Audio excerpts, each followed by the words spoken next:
it, and there's no point in you trying to make her look worse than she already feels. It's no point in that. It's on time now to find out what do we do to pull together, to go on, to keep it from being an ongoing problem.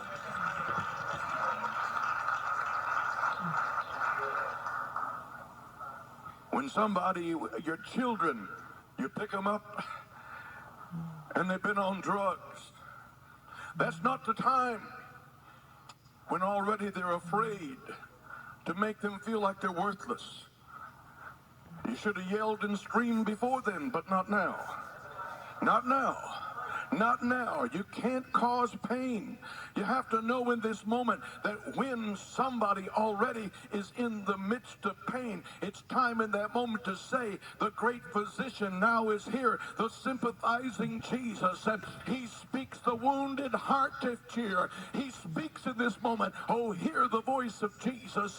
Come unto me, all ye that labor and are heavily laden, and I will give you rest. I will bring you through. I will deliver you, that I may not cause pain.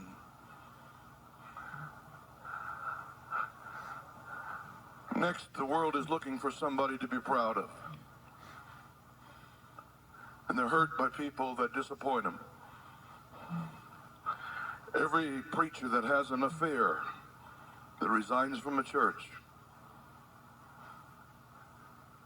every Christian that backslides when they've had great possibilities, have fallen into common sins, but they always cause pain. Jabez says, I don't want to cause pain. I don't want to cause pain. I want to encourage somebody. Keep me from causing pain. Help me not to cause pain. When people think about me, may they lighten up a little bit. May they feel glad and say that person has been a blessing to me. We're talking about pain, and I can't take you through everything that my soul would like to share with you this morning. I hope I've shared something that helps you somewhat, because the latter part of this is perhaps some of the most crucial parts of it, because if you can't handle pain, you'll never know you're blessed. If you can't keep from pain, you won't know how great your blessing is, because you'll be thinking about what's wrong instead of what's right. You forget that you're young, that you got a chance to rebuild, that you're a person that's got a future, that God causes us to learn. None of that will mean anything to you, because the pain will be so great that you'll cancel all the hope, and you'll lay in that moment feeling destitute when you're a child of the King. You need to be able not only to have blessing, you not need to know what to do with pain. You have to know in this moment, what am I going to do with pain? Number one, I'm not going to give it advantage. I'm going to walk away from my sin and my foolishness.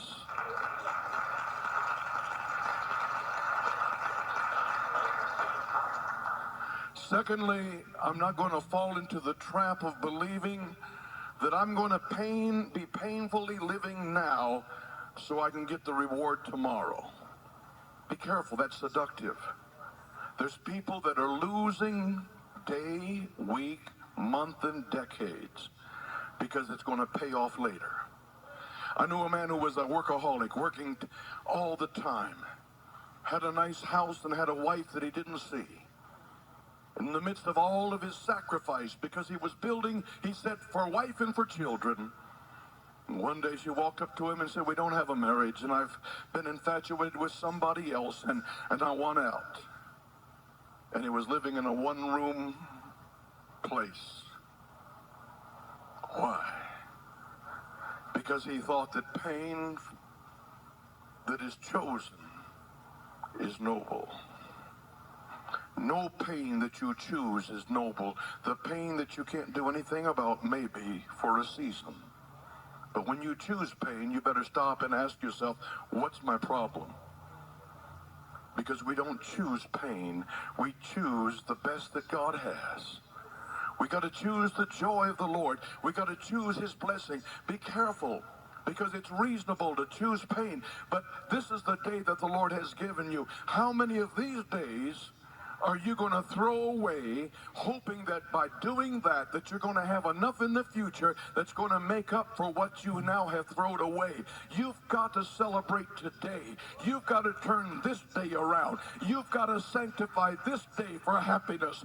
You've got to celebrate this day. You've got children that are growing up that's going to know nothing about your pain, but your pain, and they're going to grow up and say, there was nothing but boredom and hurt in our family, and now it seems like Dad and Mom think they got it made because they're now able to retire, but was it really worth it? And I tell you, it's not. This is the day that the Lord has made. You got to pull it away from the devil. You can't let him have it. You can't volunteer on your part for pain. You got to say, the joy of the Lord is my strength. I sing because I'm happy. I sing because I'm free. His eye is on the sparrow. He cares for me. I'm free from pain. I move out of the way of pain. I turn away from pain. I turn unto God. I ask him to cleanse me, to give me victory. I rejoice in the God of my salvation. This day is a joy to me. Stand with me in the service. Pain. He asked for blessing. He's finished talking about pain. Because there is no blessing until we are reconciled to the fact that he's a good shepherd. He leads us beside the still water. He restores our soul. He leads us in the paths of right living for his name's sake. The shepherd does that. The shepherd does that. The shepherd does that. You say, but things haven't been going well for me, Pastor. How am I supposed to be free from pain right now? Number one, count your blessings that you do have.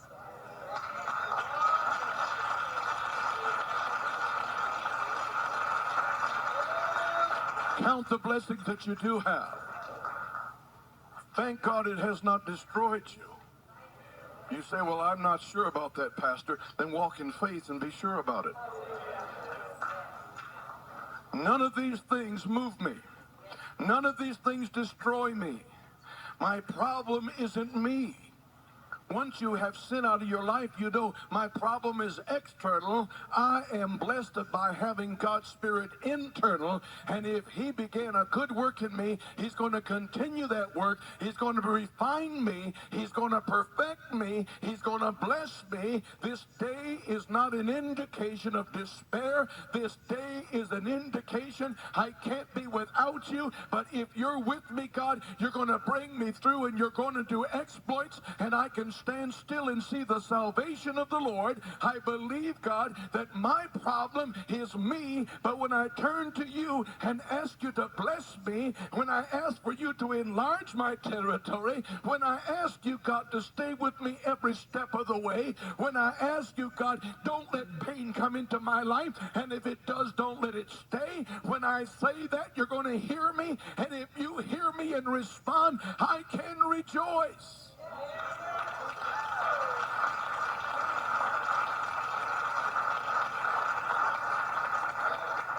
This day I know what Paul said when he said, I moved with birth pangs,